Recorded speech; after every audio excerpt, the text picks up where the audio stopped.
নমস্কাৰ, মই ডায়েটিচিয়ান ৰঞ্জন কলিতা। পুনৰ আহিছোঁ আপোনালোকৰ মাজলৈ এটি নতুন বিষয় লৈ। কণীৰ কুহুমে আপোনাৰ শৰীৰত কলেষ্ট্ৰলৰ মাত্ৰা বঢ়ায় বুলি আপুনি ভাবে নেকি? বা আপোনাক কোনোবাই খাবলৈ মানা কৰিছে নেকি?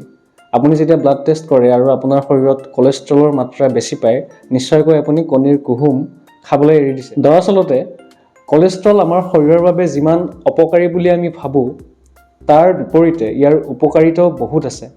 আৰু আমাৰ শৰীৰে 80% কলেষ্ট্ৰল নিজেই প্ৰডাকশ্যন কৰে আৰু আমি যেতিয়া বিভিন্ন হাই ফেট ফুড কনজিউম কৰোঁ, আমাৰ লিভাৰে কলেষ্ট্ৰলৰ মাত্ৰা অট'মেটিক কমাই দিয়ে। আমাৰ শৰীৰৰ বাবে HDL অৰ্থাৎ high density lipoprotein cholesterol rich food খোৱাটো বাঞ্ছনীয়, কিয়নো ই শৰীৰৰ বেড কলেষ্ট্ৰল ৰিমুভ কৰাত সহায় কৰে।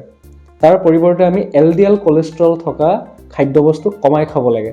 শেহতীয়াকৈ কেইবাটাও বিজ্ঞানসন্মত গৱেষণা বা সমীক্ষা কৰা হৈছে আৰু য'ত স্পষ্টভাৱে কোৱা হৈছে যে কণীৰ কুহুমে HDL আৰু LDL কলেষ্ট্ৰলৰ ভিতৰত HDL কলেষ্ট্ৰল বৃদ্ধিতহে সহায় কৰে। যদিওবা কম পৰিমাণে LDL কলেষ্ট্ৰল বঢ়ায়, তথাপি অধিকাংশ সমীক্ষাই HDL কলেষ্ট্ৰল বঢ়ায় বুলি স্পষ্টভাৱে দাবী কৰিছে।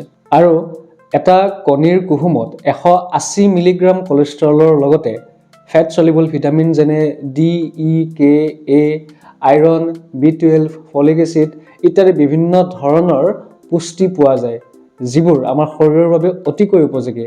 আৰু যদিহে আমি কণীৰ কুহুমটোৰ সৈতে কণীৰ বগা অংশটো দিনটোৰ ভিতৰত খাব পাৰোঁ, দুয়োটা মিলাই আমি মুঠ 6 গ্ৰাম প্ৰ'টিন পাওঁ, যিটো হাই কোৱালিটি প্ৰ'টিন। ইয়াৰ উপৰিও কলেষ্ট্ৰল আমাৰ শৰীৰৰ বাবে বহুত উপযোগী। তাৰ ভিতৰত প্ৰধানতঃ হৰম'ন প্ৰডাকশ্যনৰ কাৰণে আমাৰ শৰীৰৰ টেষ্টষ্টেৰন, প্ৰজেষ্টেৰন, এণ্ড্ৰষ্ট্ৰন আদি বিভিন্ন ধৰণৰ হৰম'ন, তাৰ লগতে brain cell development, nerve cell development বা চেল মেমব্ৰেনৰ লেয়াৰ হিচাপে কলেষ্ট্ৰলৰ বহুতো ৰোল আছে। সেয়েহে বিভিন্ন বিজ্ঞানসন্মত গৱেষণাৰ তথ্যৰ ভিত্তিত আমি এটা কথা স্পষ্টভাৱে ক'ব পাৰোঁ যে ডায়েটেৰী কলেষ্ট্ৰলে শৰীৰত কলেষ্ট্ৰলৰ মাত্ৰা বৃদ্ধিত প্ৰত্যক্ষভাৱে কোনো সম্পৰ্ক নাই। গতিকে দৈনিক এটা বা দুটা কণী খালে আপোনাৰ শৰীৰত কলেষ্ট্ৰলৰ মাত্ৰা বৃদ্ধি পাব বুলি ভয় কৰিব নালাগে। ধন্যবাদ।